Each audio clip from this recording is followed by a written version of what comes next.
जय शिवराय मित्रांनो, मी प्रल्हाद भोसले. मित्रांनो, मुख्यमंत्री माझी लाडकी बहीण योजना यामध्ये तुम्ही फॉर्म भरलेला आहे आणि तुमचे फॉर्म्स बऱ्याच जणांचे फॉर्म हे डिसअप्रूव्हल झालेले आहेत. आता डिसअप्रूव्हल झाल्याच्या नंतर तुम्हाला काय करायचं आहे आणि त्यामध्ये सगळ्यात मोठी एक समस्या जाणवत आहे की डिसअप्रूव्हल झाल्याच्या नंतर जे एडिट अँड रिसबमिटेडचं जे ऑप्शन येत होतं ते बऱ्याच जणांना येत नाही. याचं नेमकं कारण काय असू शकतं ते सर्व माहिती या व्हिडिओ मध्ये आपण घेण्याचा प्रयत्न करणार आहोत. व्हिडिओ शेवटपर्यंत पहा. चॅनल वरती नवीन आला असाल तर चॅनलला सबस्क्राइब करून ठेवा. तर चला व्हिडिओ सुरू करूयात. मित्रांनो, तुमचा फॉर्म हा डिसअप्रूव्हल झालेला आहे.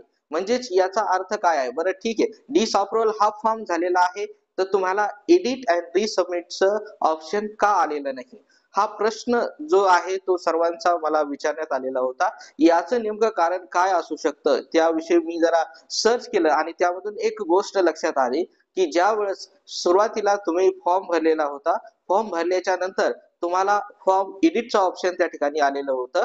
त्यावेळेस ज्या ज्या मित्रांनी हे फॉर्म एडिटचं ऑप्शन यूज केलेला आहे, वापरलेला आहे, म्हणजेच फॉर्म एडिट करून परत रिसबमिट ज्यांनी ज्यांनी केलेला आहे, केल्याच्या नंतर पुन्हा जर फॉर्म तुमचा डिसअप्रूव्हल झालेला असेल तर तुम्हाला त्या ठिकाणी एडिटचं ऑप्शन सध्याला आलेलं नाहीये.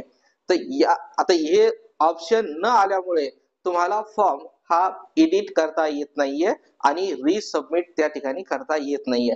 पण यावरती काही उपाय आहे का?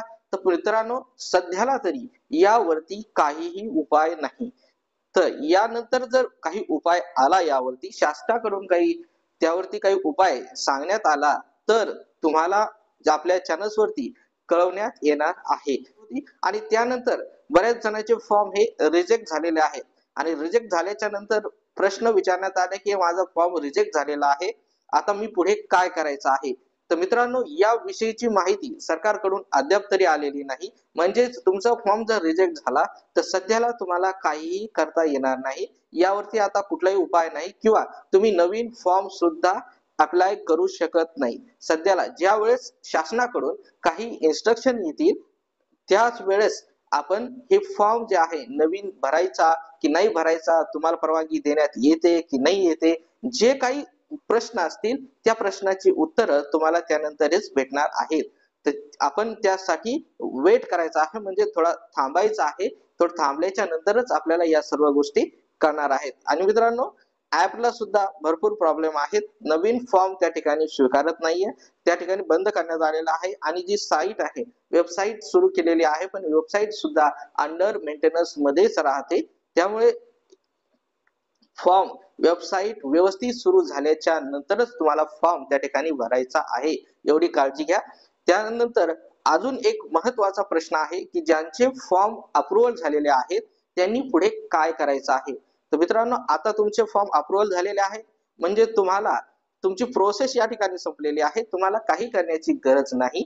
तर फक्त एक गोष्ट मात्र त्या ठिकाणी आवश्यक करून घ्या, कारण तुमचं जे बँक अकाउंट आहे त्या बँक अकाउंटला तुमचं आधार कार्ड लिंक आहे का, आधार सीडिंग इनेबल आहे का, ऍक्टिव्ह आहे का, हे मात्र तुम्हाला चेक करून घ्यायचं आहे. आणि जर ऍक्टिव्ह नसेल तर तुम्हाला तुमच्या जी काही बँकेमध्ये खाता असेल त्या बँकेमध्ये जाऊन तुम्हाला आधार सीडिंग इनेबल करून घ्यायचं आहे, म्हणजे आधार केवायसी तुम्हाला त्या ठिकाणी करायची आहे. म्हणजे तुमच्या बँक अकाउंटला तुमचं आधार कार्ड लिंक होणार आहे आणि ज्या बँक अकाउंटला तुमचं आधार कार्ड लिंक आहे त्याच अकाउंट्स मध्ये तुमचे पैसे त्या ठिकाणी जमा होणार आहेत. तर मित्रांनो, ही महत्वाची गोष्ट तुम्हाला त्या ठिकाणी करून घ्यायची आहे. आणि ज्यांचे जर आधार कार्डला तुमचे बँक अकाउंट लिंक असेल, आधार सीडिंग इनेबल असेल, ऍक्टिव्ह असेल, तर तुम्हाला काही करण्याची आवश्यकता नाही, तुमचे पैसे त्याच खात्यामध्ये येणार आहेत. तर बरेच जणांचे असे सुद्धा काही प्रश्न आहेत की मी बँक अकाउंट मात्र वेगळं दिलेलं आहे फॉर्म मध्ये आणि आधारला वेगळं बँक अकाउंट आहे. तर मित्रांनो, घाबरायचं कारण नाही.